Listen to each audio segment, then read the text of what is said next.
Hello दोस्तों, नमस्कार। स्वागत है आप लोगों का हमारे यूट्यूब चैनल पर। आज हम लोग डीएलएड 4 सेमेस्टर के साइंस के कुछ बहुविकल्पी प्रश्न करेंगे जो प्रीवियस ईयर में पूछे गए क्वेश्चन हैं, काफ़ी महत्वपूर्ण है। आप लोग अगर यह वीडियो पसंद आए तो आप लोग हमारे चैनल को लाइक और सब्सक्राइब ज़रूर कीजिएगा, अपने दोस्तों में शेयर भी कीजिएगा। चलिए शुरू करते हैं। निम्नलिखित में से सांद्रण विधि नहीं है। ऑप्शन है फेन प्लवन विधि, ऑप्शन बी है चुंबकीय पृथक्करण विधि, ऑप्शन सी है निस्तारण विधि, ऑप्शन डी है गुरुत्वीय पृथक्करण विधि। तो इसमें सांद्रण विधि नहीं है पूछा है, तो इसमें निस्तारण विधि सांद्रण विधि नहीं है। अब अगला देख लेते हैं। शुष्क सेल में किस पदार्थ की छड़ एनोड का कार्य करती है? शुष्क सेल जो होता है, इसमें कलर चेंज कर लेते हैं। शुष्क सेल में छड़ जो होती है किस पदार्थ की होती है जो एनोड का कार्य करती है? Carbon, silicon, germanium, boron. तो इसका ऑप्शन ए हो जाएगा कार्बन। कार्बन हो जाएगा जो एनोड का कार्य करती है। अगला है निम्नलिखित में से दिष्ट धारा का प्रयोग करते हैं। दिष्ट धारा का प्रयोग किस उपकरण में करते हैं? यहाँ पे पंखा में, टॉर्च में, टीवी में, कूलर में। तो आप एक ट्रिक भी समझ सकते हैं। ये पंखा, टीवी, कूलर ये सब इलेक्ट्रिक से चलेंगे, ऑन इलेक्ट्रिक, जबकि टॉर्च जो होगा ये चार्जेबल होती है, या बैटरी वाली होती है, चार्जेबल होती है। इसलिए यहाँ पे दिष्ट धारा का प्रयोग करेंगे। यहाँ ऑप्शन नंबर बी सही हो जाएगा। तृतीयक उपभोक्ता क्या है? तृतीयक उपभोक्ता के बारे में पूछा है। पहला है कि हरे पौधे, चूहा, सांप, बाज। अब देखते हैं कि मतलब तृतीयक उपभोक्ता। प्रथम उपभोक्ता जो है जो घास फूस खाता है, शाकाहारी। दूसरा जो घास फूस खाने वालों को खाता है। तीसरा जो इन दोनों को खाता है। तो बाज में आ जाएगा, वो मांस भी खा लेगा, और जो घास खाएगा, खरगोश, हिरन, मरने के बाद बाज सबको खा जाता है। इसलिए इन बाज और गिद्ध को प्रकृति का सफाई करता भी कहा जाता है। ऑप्शन नंबर डी इसमें सही हो जाएगा कि तृतीयक उपभोक्ता बाज होगा। अब अगला देख लेते हैं कि पौधों एवं जंतुओं के बीच की कड़ी है अमीबा, यूग्लिना, वायरस, क्लेमाइडोमोनास। ये अमीबा पौधों और जंतुओं के बीच की कड़ी है, तो यहाँ हो जाएगा यूग्लिना जो है पौधे और जंतुओं के बीच की कड़ी है। चुंबकीय पदार्थ है। चुंबकीय पदार्थ इसमें से कौन सा है? लोहा, पीतल, तांबा, रबड़। तो चुंबकीय पदार्थ आप सभी लोग जानते हैं कि लोहा होता है जो चुंबकीय पदार्थ, इसलिए ऑप्शन नंबर ए सही हो जाएगा। पीतल में चुंबक नहीं लगता है, तांबे में भी नहीं, रबड़ तो इलास्टिक होता है, इसमें भी नहीं लगता है। अगला है कि लाल रक्त कणिकाओं का निर्माण होता है। जो लाल रक्त कणिकाएं होती हैं उनका निर्माण होता है यकृत में, प्लाज्मा में, मस्तिष्क में, अस्थि मज्जा में। तो यह अस्थि मज्जा में इसका निर्माण होता है, आप सब लोगों को पता भी होगा। यह प्रीवियस ईयर में पूछे गए क्वेश्चन है, आप लोग इसको अच्छे से देखिएगा। अगला है कि विद्युत बल्ब। विद्युत बल्ब में तंतु किस धातु का बना होता है? ये 1-2 में पढ़ा गया होगा क्वेश्चन है जो साइंस में पूछा गया था। साइंस में हम लोग पढ़े थे कि बल्ब में कौन से तत्व पाए जाते हैं, किस तत्व से बनता है। तो इसमें हो जाएगा टंगस्टन। जो बल्ब में धातु होती है वो टंगस्टन की होती है। अगला है कि हेमेटाइट किसका अयस्क है? अयस्क से एक क्वेश्चन जरूर देखने को मिलेगा साइंस में, आप लोग इसको अच्छे से देखिएगा। या वो कोबाल्ट का हो, चाहे निकिल का हो, लोहा का हो, कॉपर का हो, वो जरूर पूछेगा। तो हेमेटाइट जो है वो लोहा का अयस्क है। अगला है कि भारत में एनीमिया के कारण है। भारत में एनीमिया के कारण क्या है? गरीबी, अज्ञानता, गंदा रहन सहन, ये सभी एनीमिया के कारण ये सभी हो जाएंगे। अगला है कि उत्परिवर्तन का कारण क्या है? उत्परिवर्तन का कारण जीन परिवर्तन, जीवन संघर्ष, उत्विकास, प्रकृति चयन। उत्परिवर्तन एक जीन परिवर्तन है। अगला देख लेते हैं कि उपधातु क्या है। उपधातु लोहा, आर्सेनिक, सोना, ग्रेफाइट। तो आर्सेनिक जो है AR, ये आर्गन हो गया। आर्सेनिक AS, आर्सेनिक ये उपधातु है।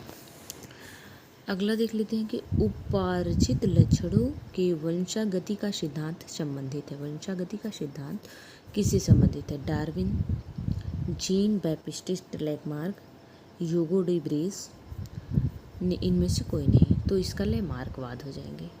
Lamarck, Jean Baptiste Lamarck. अगला है कि जनित्र द्वारा, जनरेटर द्वारा ऊर्जा का रूपांतरण होता है। विद्युत ऊर्जा का रासायनिक यांत्रिक ऊर्जा में, विद्युत का रासायनिक में, यांत्रिक का विद्युत में, रासायनिक का उसमें ऊर्जा में। तो जो जनरेटर होता है, जनरेटर जिसको हम लोग जनित्र भी कहते हैं, वह यांत्रिक ऊर्जा को विद्युत ऊर्जा में कन्वर्ट करता है। शादी विवाह में या कहीं भी आप लोग देखते होंगे कि जब उसमें हम डीजल या पेट्रोल कुछ भी डालते हैं, जब उसमें तेल डाला जाता है, तो घरों में जब गर्मियों के समय में अक्सर या किसी भी कार्य में, किसी भी फंक्शन में जनरेटर का यूज़ होता है, तो वो विद्युत ऊर्जा में कन्वर्ट कर देता है, यांत्रिक ऊर्जा को विद्युत ऊर्जा में कन्वर्ट कर देता है।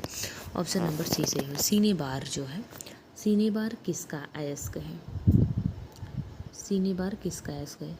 जिंक का, AgAu का, Ag होगा यहाँ पे, आर्गन, वो Hg का, पारा का, Fa का।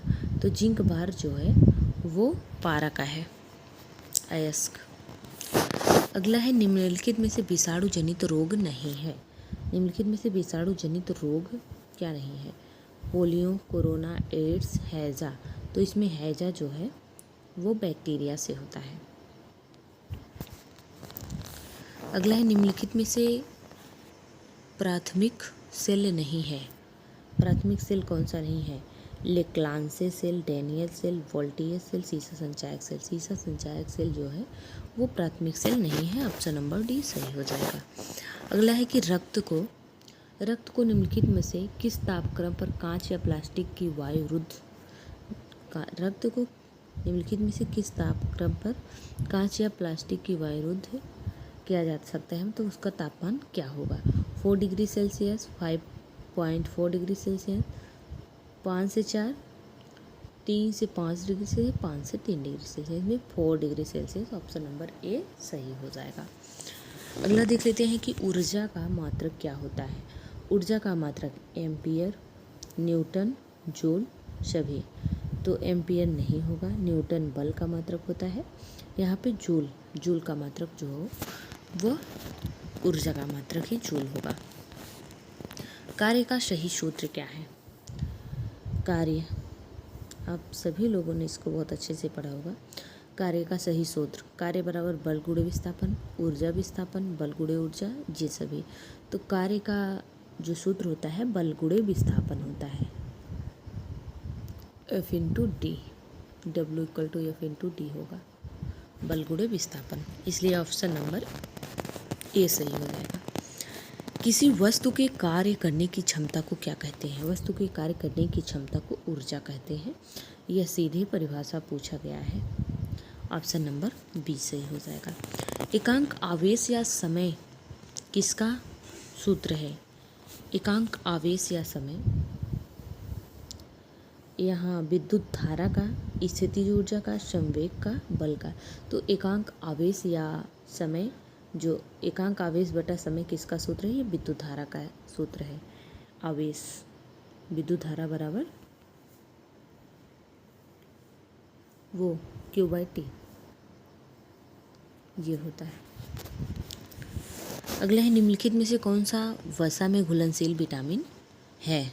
तो आप ये लोग एक ट्रिक इसको याद कीजिएगा कि वसा में घुलनशील विटामिन, वसा में WBC याद कर लीजिएगा। वसा यहाँ से W से याद कर लीजिए, BC जो है ये वसा में घुलनशील विटामिन है। और कीड़ा KEDA, ये चारों जो है ये जल में घुलनशील विटामिन है।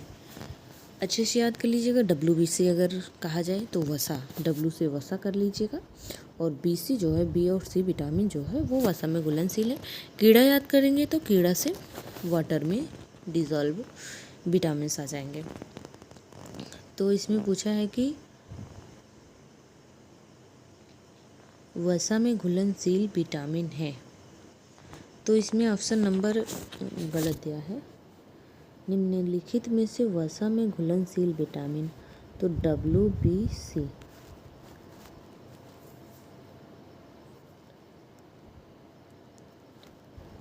वो सही, ये वसा मतलब ये वाटर होगा, वाटर में BC, सॉरी गलत बता दिए थे। वाटर, W से वाटर याद करेंगे, वाटर में BC जो घुलनशील है, जबकि वसा में कीड़ा, तो यहाँ देखिए KEDA, यही ऑप्शन नंबर ही सही हो जाएगा। ऊर्जा का सबसे महत्वपूर्ण स्रोत क्या है? ऊर्जा का महत्वपूर्ण स्रोत पेट्रोल, सूर्य, डीजल, केरोसिन, तो इसका हो जाएगा सूर्य। ऊर्जा का सबसे महत्वपूर्ण स्रोत सूर्य है। अगला देख लेते हैं, चुंबक द्वारा आकर्षित होता है। चुंबक द्वारा क्या आकर्षित होता है?